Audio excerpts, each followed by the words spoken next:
ਦਿੱਲੀ ਵਾਂਗ ਪੰਜਾਬ ਵਿੱਚ ਹਜ਼ਾਰਾਂ ਸ਼ਰਧਾਲੂ ਮੁੱਖ ਮੰਤਰੀ ਤੀਰਥ ਯਾਤਰਾ ਯੋਜਨਾ ਦਾ ਪੂਰਾ ਲਾਭ ਲੈ ਰਹੇ ਹਨ। ਮੁੱਖ ਮੰਤਰੀ ਭਗਵੰਤ ਮਾਨ ਦਾ ਕਹਿਣਾ ਹੈ ਕਿ ਪੰਜਾਬ ਭਾਈਚਾਰਕ ਸਾਂਝ, ਆਪਸੀ ਭਾਈਚਾਰੇ, ਪਿਆਰ ਅਤੇ ਸ਼ਾਂਤੀ ਦੀ ਧਰਤੀ ਹੈ। ਸਦਭਾਵਨਾ ਦੀ ਭਾਵਨਾ ਨੂੰ ਹੋਰ ਮਜ਼ਬੂਤ ਕਰਨ ਦੇ ਉਦੇਸ਼ ਨਾਲ ਆਮ ਆਦਮੀ ਪਾਰਟੀ ਦੀ ਸਰਕਾਰ ਨੇ ਮੁੱਖ ਮੰਤਰੀ ਤੀਰਥ ਯਾਤਰਾ ਯੋਜਨਾ ਸ਼ੁਰੂ ਕੀਤੀ। ਉਹਨਾਂ ਕਿਹਾ ਕਿ ਇਸ ਯੋਜਨਾ ਤਹਿਤ ਸਾਰੇ ਧਰਮਾਂ ਦੇ ਲੋਕਾਂ ਨੂੰ ਉਹਨਾਂ ਦੇ ਸੰਬੰਧਿਤ ਤੀਰਥ ਸਥਾਨਾਂ ਤੇ ਮੁਫਤ ਪ੍ਰਾਰਥਨਾ ਕਰਨ ਲਈ ਭੇਜਿਆ ਜਾਂਦਾ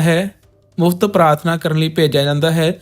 ਮੁੱਖ ਮੰਤਰੀ ਭਗਵੰਤ ਮਾਨ ਨੇ ਕਿਹਾ ਕਿ ਪੰਜਾਬ ਸਰਕਾਰ ਦੀ ਇਸ ਯੋਜਨਾ ਤਹਿਤ ਸ਼ਰਧਾਲੂ ਆਪਣੀ ਇੱਛਾ ਤੇ ਜ਼ਰੂਰਤ ਅਨੁਸਾਰ ਫੈਸਲਾ ਕਰ ਸਕਦੇ ਹਨ ਕਿ ਉਹ ਕਿੱਥੇ ਜਾਣਾ ਚਾਹੁੰਦੇ ਹਨ। ਲੰਬੀ ਦੂਰੀ ਦੀ ਯਾਤਰਾ ਲਈ ਸਰਕਾਰ ਵੱਲੋਂ ਰੇਲ ਗੱਡੀਆਂ ਦਾ ਪ੍ਰਬੰਧ ਕੀਤਾ ਜਾਂਦਾ ਹੈ, ਜਦੋਂ ਕਿ ਛੋਟੀ ਦੂਰੀ ਦੀ ਯਾਤਰਾ ਲਈ ਬੱਸਾਂ ਰਾਹੀਂ ਕੀਤੀ ਜਾਂਦੀ ਹੈ। ਕਿਸਾਨੀ ਮੰਗਾਂ ਨੂੰ ਲੈ ਕੇ ਖਨੌਰੀ ਸਰਹੱਦ ਤੇ ਬੈਠੇ ਕਿਸਾਨ ਆਗੂ ਜਗਜੀਤ ਸਿੰਘ ਡੱਲੇਵਾਲ ਦਾ ਮਨਵਰਤ ਜਾਰੀ ਹੈ। ਮੈਡੀਕਲ ਸਹੂਲਤ ਲੈਣ ਤੋਂ ਬਾਅਦ ਹਾਲਾਂਕਿ ਉਹਨਾਂ ਦੀ ਸਿਹਤ ਵਿੱਚ ਸੁਧਾਰ ਆਇਆ ਹੈ। ਜਗਜੀਤ ਸਿੰਘ ਡੱਲੇਵਾਲ ਨੇ ਖਨੌਰੀ ਸਰਹੱਦ ਤੋਂ ਜਨਤਾ ਨੂੰ ਸੰਦੇਸ਼ ਦਿੱਤਾ। ਉਹਨਾਂ ਸਮੁੱਚੇ ਪੰਜਾਬ ਦੇ ਲੋਕਾਂ ਨੂੰ 12 ਫਰਵਰੀ ਨੂੰ ਖਨੌਰੀ ਬਾਰਡਰ ਤੇ ਪਹੁੰਚਣ ਦੀ ਅਪੀਲ ਕੀਤੀ। ਉਹਨਾਂ ਕਿਹਾ ਕਿ ਤੁਹਾਨੂੰ ਵੇਖ ਕੇ ਮੈਨੂੰ ਊਰਜਾ ਮਿਲਦੀ ਹੈ। ਡੱਲੇਵਾਲ ਨੇ ਕਿਹਾ ਕਿ ਜੇਕਰ ਰੱਬ ਨੇ ਚਾਹਿਆ ਤਾਂ 14 ਫਰਵਰੀ ਨੂੰ ਹੋਣ ਵਾਲੀ ਕਿਸਾਨਾਂ ਦੀ ਮੀਟਿੰਗ ਵਿੱਚ ਮੈਂ ਵੀ ਹਾਜ਼ਰ ਹੋਵਾਂਗਾ। ਉਹਨਾਂ ਕਿਹਾ ਕਿ ਮੇਰੇ ਸਾਰੇ ਸਾਥੀ ਕਿਸਾਨਾਂ, ਦੋਸਤਾਂ ਤੇ ਦੋਵਾਂ ਫੋਰਮਾਂ ਨੇ ਮੈਨੂੰ ਡਾਕਟਰੀ ਸਹਾਇਤਾ ਲੈਣ ਦੀ ਅਪੀਲ ਕੀਤੀ। ਦੇਸ਼ ਵਿੱਚ ਮੌਸਮ ਦੇ ਪੈਟਰਨ ਲਗਾਤਾਰ ਬਦਲ ਰਹੇ ਹਨ। ਇੱਕ ਵਾਰ ਫਿਰ ਮੌਸਮ ਵਿਭਾਗ ਨੇ ਬਦਲਾਅ ਦੀ ਭਵਿੱਖਬਾਣੀ ਕੀਤੀ ਹੈ। ਦਿੱਲੀ, NCR, ਪੰਜਾਬ, ਹਰਿਆਣਾ, ਉੱਤਰ ਪ੍ਰਦੇਸ਼ ਸਮੇਤ ਕਈ ਰਾਜਾਂ ਵਿੱਚ ਮੀਂਹ ਪੈਣ ਦੀ ਸੰਭਾਵਨਾ ਹੈ। ਮੌਸਮ ਵਿਭਾਗ ਦਾ ਕਹਿਣਾ ਹੈ ਕਿ 2 ਪੱਛਮੀ ਗੜਬੜੀਆਂ ਦੇ ਲਗਾਤਾਰ ਆਉਣ ਨਾਲ ਪੱਛਮੀ ਹਿਮਾਲਿਆ ਖੇਤਰ ਪ੍ਰਭਾਵਿਤ ਹੋਣ ਦੀ ਉਮੀਦ ਹੈ। ਇਸ ਦੇ ਪ੍ਰਭਾਵ ਕਾਰਨ ਪਹਾੜੀ ਅਤੇ ਮੈਦਾਨੀ ਇਲਾਕਿਆਂ ਵਿੱਚ ਬਾਰਿਸ਼ ਹੋ ਸਕਦੀ ਹੈ, ਜਿਸ ਤੋਂ ਬਾਅਦ ਠੰਡ ਇੱਕ ਵਾਰ ਫਿਰ ਵੱਧ ਜਾਵੇਗੀ। ਮੌਸਮ ਵਿਭਾਗ ਨੇ ਧੁੰਦ ਅਤੇ ਸੀਤ ਲਹਿਰ ਨੂੰ ਲੈ ਕੇ ਅਲਰਟ ਜਾਰੀ ਕਰ ਦਿੱਤਾ ਹੈ। ਦੇਸ਼ ਦੇ 75ਵੇਂ ਗਣਤੰਤਰ ਦਿਵਸ ਮੌਕੇ UP ਦਿੱਲੀ ਵਿੱਚ ਮੌਸਮ ਸੁਹਾਵਣਾ ਰਿਹਾ। ਮੌਸਮ ਵਿਭਾਗ ਮੁਤਾਬਕ ਦਿੱਲੀ ਵਿੱਚ ਤਾਪਮਾਨ 24 ਡਿਗਰੀ ਸੈਲਸੀਅਸ ਦਰਜ ਕੀਤਾ ਗਿਆ। ਉੱਥੇ ਹੀ ਮੌਸਮ ਵਿਭਾਗ ਨੇ ਕਿਹਾ ਹੈ ਕਿ ਦਿੱਲੀ, NCR ਵਿੱਚ ਇੱਕ ਵਾਰ ਫਿਰ ਮੀਂਹ ਪਵੇਗਾ। ਮੌਸਮ ਵਿਭਾਗ ਦੇ ਭਵਿੱਖਬਾਣੀ ਮੁਤਾਬਕ 29 ਜਨਵਰੀ ਤੋਂ ਹਿਮਾਲਿਆ ਦੇ ਉੱਪਰਲੇ ਹਿੱਸਿਆਂ ਵਿੱਚ ਪੱਛਮੀ ਗੜਬੜੀ ਸਰਗਰਮ ਹੋ ਰਹੀ ਹੈ। ਇਸ ਦੇ ਪ੍ਰਭਾਵ ਕਾਰਨ 30 ਜਨਵਰੀ ਤੋਂ ਲੈ ਕੇ 1 ਫਰਵਰੀ ਤੱਕ ਮੀਂਹ ਪੈਣ ਦੀ ਸੰਭਾਵਨਾ ਹੈ। ਇਸ ਦੇ ਨਾਲ ਹੀ ਪਹਾੜਾਂ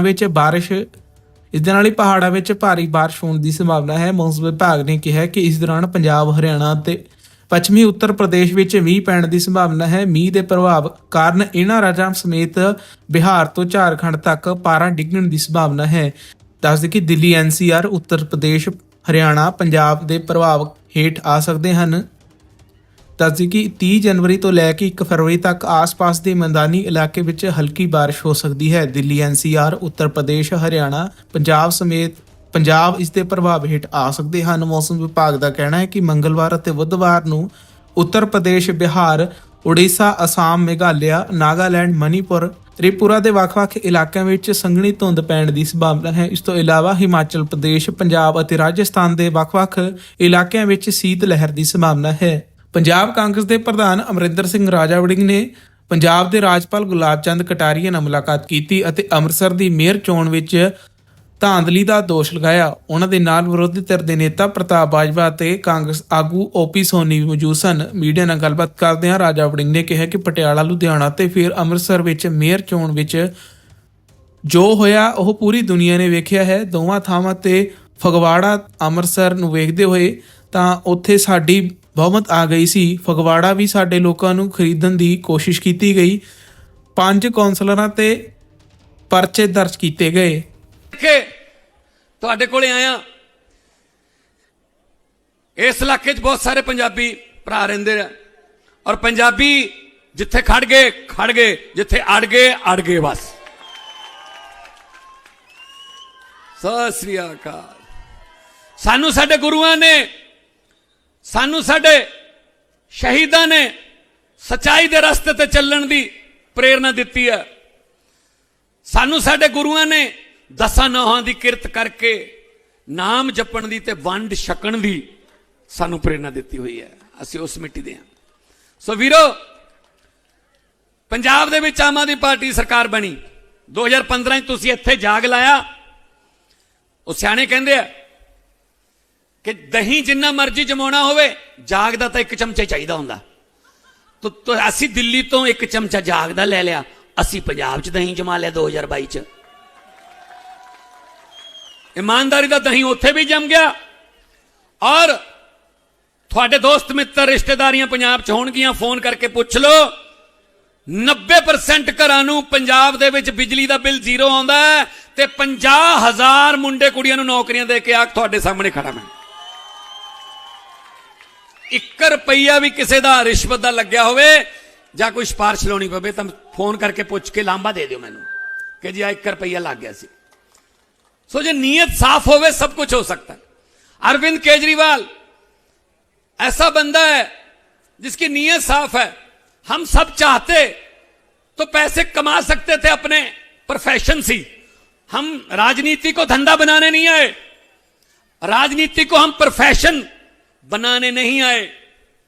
क्योंकि अरविंद केजरीवाल IRS अफसर, इनकम टैक्स के कमिश्नर, उनकी पत्नी IRS अफसर, इनकम टैक्स की कमिश्नर, दोनों मियां बीवी। मनीष सिसोदिया जी बड़े पत्रकारों में नाम, बड़े पत्रकारों में उनका नाम था। मैं, आप मुझे जानते हो बहुत देर से, पहले पंजाबी में फिर लाफ्टर चैलेंज के जरिए। मैं बहुत बड़ा कलाकार था, मुझे क्या कोई कमी थी? मैं कौन सा फेल कलाकार था कि उधर फेल हो गया इधर आ गया? कोई कमी नहीं थी। पैसे कमाने होते तो अपने अपने प्रोफेशन से कमा लेते, लेकिन देश लुटता नहीं देख सकते थे हम। हमारे सामने देश लुट रहा था, इसीलिए हमें आना पड़ा। फिर इनको पेट में दर्द हुआ कि ये क्यों आ गए? ये आम घरों के बेटे बेटियां मंत्री बन गए, मुख्यमंत्री बन गए, डिप्टी CM बन गए। यहां तो हमारे बेटे बेटियां बैठते हैं इन कुर्सियों पर, ये क्यों आ गए? फिर इन्होंने गालियां देनी शुरू की हमें। ये बहुत, केजरीवाल तो पता नहीं क्या क्या गालियां उनको देते हैं। वो सुबह उठ के गालियां देनी शुरू करते हैं। उनके पास गाली गलौच है, हमारे पास अस्पताल स्कूल हैं। हम लड़ाई की बात नहीं करते, हम पढ़ाई की बात करते हैं। देश के क्रांतिकारी शिक्षा मंत्री के तौर पे काम किया। हमने इनकी टीम यहां से लेके गए, हम पंजाब में इनको स्कूल दिखाए तो इन्होंने कहा यह तो दिल्ली से थोड़ा आसानी काम है, दिल्ली में जगह की कमी है, दिल्ली में स्कूल ऐसे हैं, पंजाब में स्कूल ऐसे हैं, हमारे पास जगह बहुत है। तो हमने ग्राउंड बना दिए, स्विमिंग पूल बना दिए, हमने स्कूल ऑफ एमिनेंस बना दिए। पहली बार हुआ है कि हमारे पंजाब के सरकारी स्कूलों से 158 बच्चों ने IIT का एग्जाम क्लियर किया है। टीचरों को हम फिनलैंड, सिंगापुर वहां लेके जाते हैं ट्रेनिंग के लिए, IIM अहमदाबाद ट्रेनिंग के लिए। और बच्चों को हम चंद्रयान 3 की लॉन्चिंग दिखवाने गए थे सरकारी बच्चों को। और फर्स्ट कौन आते हैं हमारे पंजाब में, चाहे वो बोर्ड के जितने भी एग्जाम हैं, 8वीं का, 10वीं का, 12वीं का, फर्स्ट आते हैं सरकारी स्कूलों के बच्चे। और उनमें ज्यादातर लड़कियां फर्स्ट आती हैं, हमारे बेटे बेटियां हमारी जो वो फर्स्ट आते। तो ये नीयत का काम है भाई साहब, वरना कुछ भी करिए कहते रहो। 10-11 साल से दिल्ली में मोदी जी की भी सरकार है ना, लॉ एंड ऑर्डर उनके पास है और कई डिपार्टमेंट उनके पास है। क्या कर दिया 11 साल में? कुछ दिखा दें। 11 साल में 2023 तक, लगभग 2023 तक MCD उनके पास रही। तो MCD में क्या कर दिया हमें बता दें। कोई मुद्दा बताने को है नहीं, बस गाली गलोच, ये आग कर देंगे, ये वो कर देंगे। ये धर्म की राजनीति करते हैं, हम नहीं करते भाई साहब। सो इसके लिए मैं कह रहा हूं, इनके पास दिखाने के लिए कुछ नहीं है, बस लड़ाई है।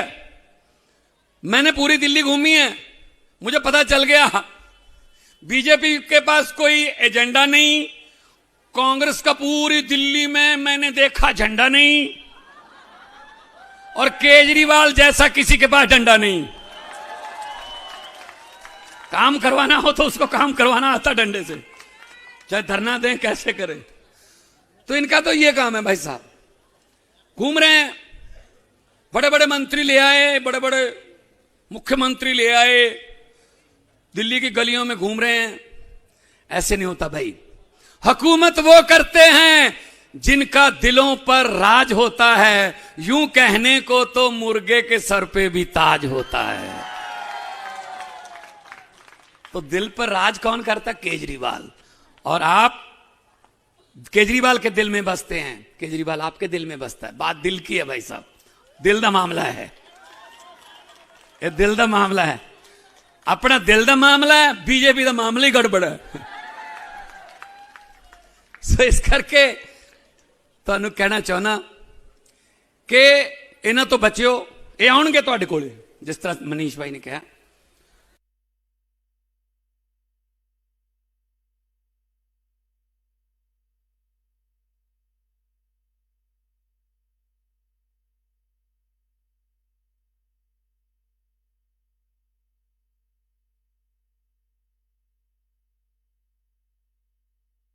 लक्ष्मी घर आए वापस नहीं करते, हम तो दिवाली वाले दिन वैसे दरवाजा खुला रखते हैं, लक्ष्मी आ जाए, बिना दिवाली के आ रही है तो ले लो। और ऐसा करे, काम करना बस, उनको बोलना हाँ हाँ, जो समझ गए वो ताली बजा दो, बाकियों को माफ है। क्या बात है, समझदार इलाका जी, समझदार इलाका मनीष भाई। तो जंगपुरा की सारी संगत की तरफ से, जंगपुरा के सभी वोटरों की तरफ से मैं समझूं कि भी बस बस बस बस हो गया काम, हो गया काम।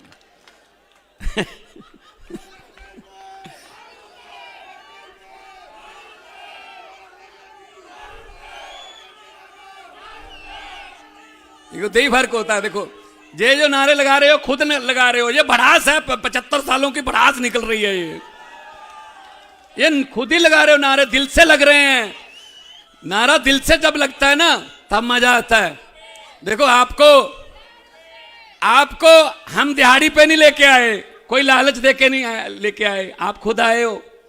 उधर देखो उनकी रैलियों में क्या होता है, उन्होंने दिहाड़ी पे लेके जाते हैं, 400 का वादा करके ले जाते हैं, और उन्होंने करना क्या होता है, ये देखना होता है 5-6 मिनट के बाद मोदी साहब सांस कहां लेते हैं, थोड़ा सा गैप आता है तो उनका फर्ज ये होता है मोदी मोदी मोदी, और बाद में दिहाड़ी भी नहीं देते यार। कब रो रहे थे बेचारे, कहते दिहाड़ी नहीं दी हमें। मैंने कहा 2-4 बार और कह देते शायद बन जाता काम यार। तो फर्क होता है ये नारे लगने में और वो नारे लगने में फर्क है। पिछली बार 2020 में रामलीला मैदान में रैली की मोदी जी ने, तो मैं भी यहीं था, प्रचार कर रहा था मैं भी, तब मैं एमपी था। दिन में मैं पार्लियामेंट जाता था, शाम को आपके भी यहाँ आया था, भोगल में भी आया था पिछली बार। तो हम टीवी पे बैठ के देख रहे थे, बहुत कट था, बहुत बड़ी रैली थी। तो जब नारे लगे तो नारे मैंने सुने, तो मैंने अरविंद जी को कहा, मैंने कहा अरविंद जी मुख्यमंत्री बनने की तैयारी कर लो, जीत जाएंगे, आप मुख्यमंत्री बनोगे। कहते आपको कैसे पता चला? मैंने कहा जी नारे सुन के बताया मैंने आपको। कहते नारे तो ठीक लग रहे हैं। एक मिनट, नारे तो ठीक लग रहे हैं यार। मैंने कहा नारे ठीक लग रहे हैं, लेकिन नारे लगाने का अंदाज से पता चल जाता है कि कैसे आए हैं। कहते कैसे? स्टेज से नारा लग रहा था हर हर मोदी, और लोग नारा लगा रहे थे हर हर मोदी। मैंने कहा सर हाथ ऊपर जा रहा है, गर्दन नीचे जा रही है, दिहाड़ी पे आए हैं, ये नहीं वोट डालेंगे इनको भाई साहब। वही वाली बात है। अब आपके जो नारे हैं ये ऐसे हैं, गर्दन ऊंची है, ठीक है ना, तो ये दिल से हैं, ये फर्क होता है।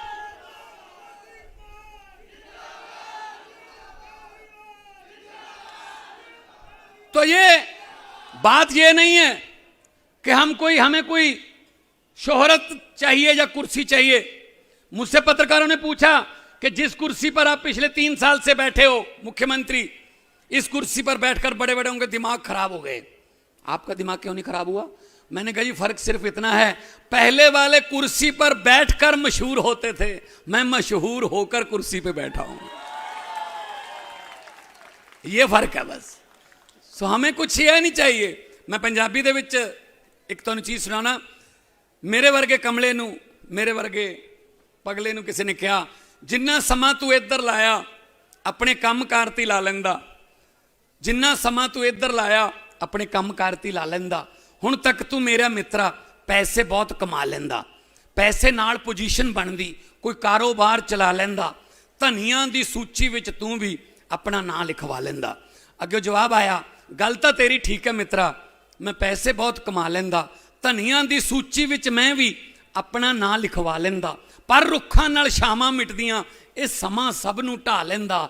ਕਿੰਨੇ ਧਨੀ ਹੋ ਤੁਰ ਗਏ, ਕੌਣ ਕਿਸੇ ਦਾ ਨਾਂ ਲੈਂਦਾ, ਕੌਣ ਲਿਖਦਾ ਫਿਰ ਸੱਚੀ ਗੁਰਬਾਣੀ, ਜੇ ਨਾਨਕ ਹੱਟੀ ਪਾ ਲੈਂਦਾ। अगर गुरु नानक देव जी दुकान खोलकर बैठ जाते तो फिर उदासियां करके सच का होका कौन देता पूरी दुनिया में पैदल जाके।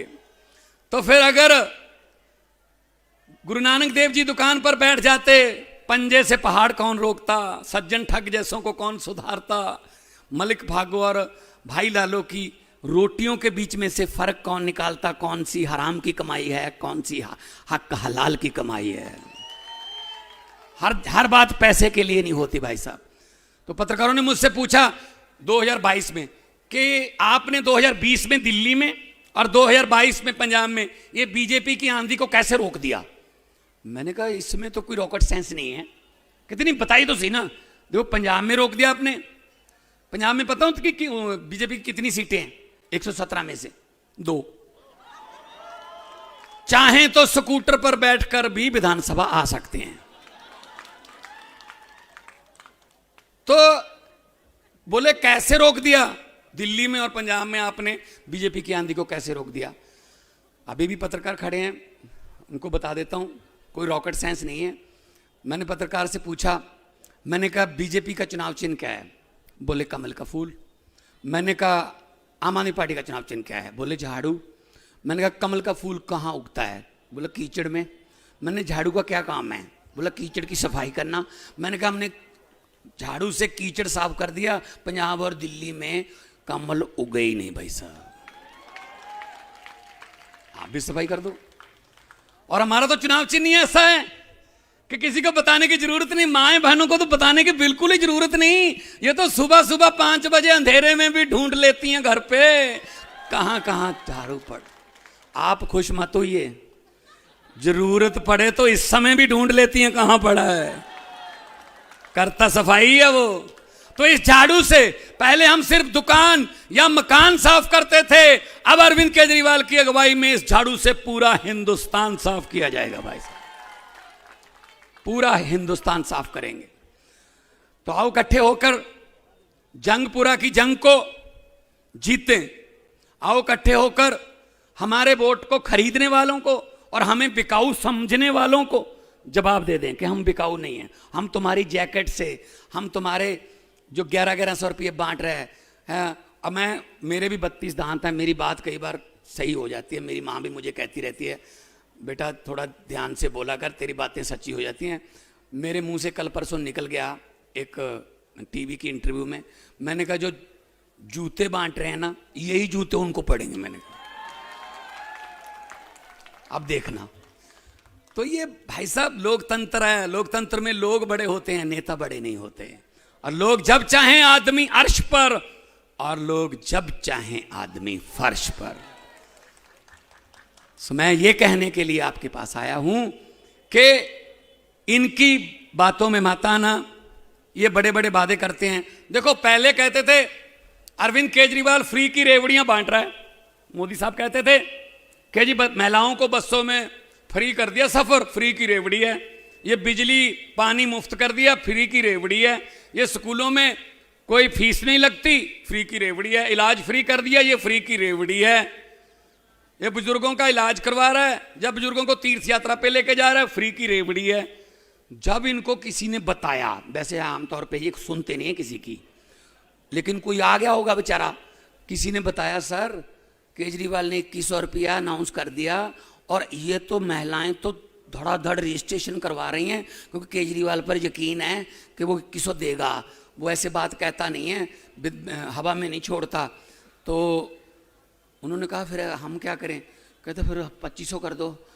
तो 2500 कर दिया भाई साहब बीजेपी वालों ने। मुझे ये बता दीजिए, या आप बीजेपी वालों से पूछ लीजिए कि जब अरविंद केजरीवाल करता है तो अरविंद केजरीवाल लोगों के टैक्स का पैसा लोगों को देता है तो कहते हो फ्री की रेवड़ी। ये 2500 वाला पापड़ कहां से लाए हो? अब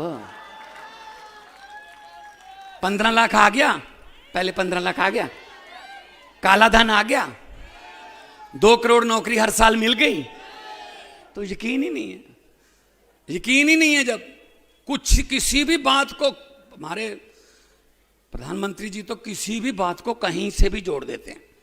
मुझे एक टीवी इंटरव्यू में कहते हैं ये हमारा रैपिड फायर राउंड है, इसमें हम अभी आपको एक नेता का नाम लेंगे और अभी आपने उसके बारे में कुछ बोलना, चाहे शेर बोल दो, चाहे कुछ भी बोल दो।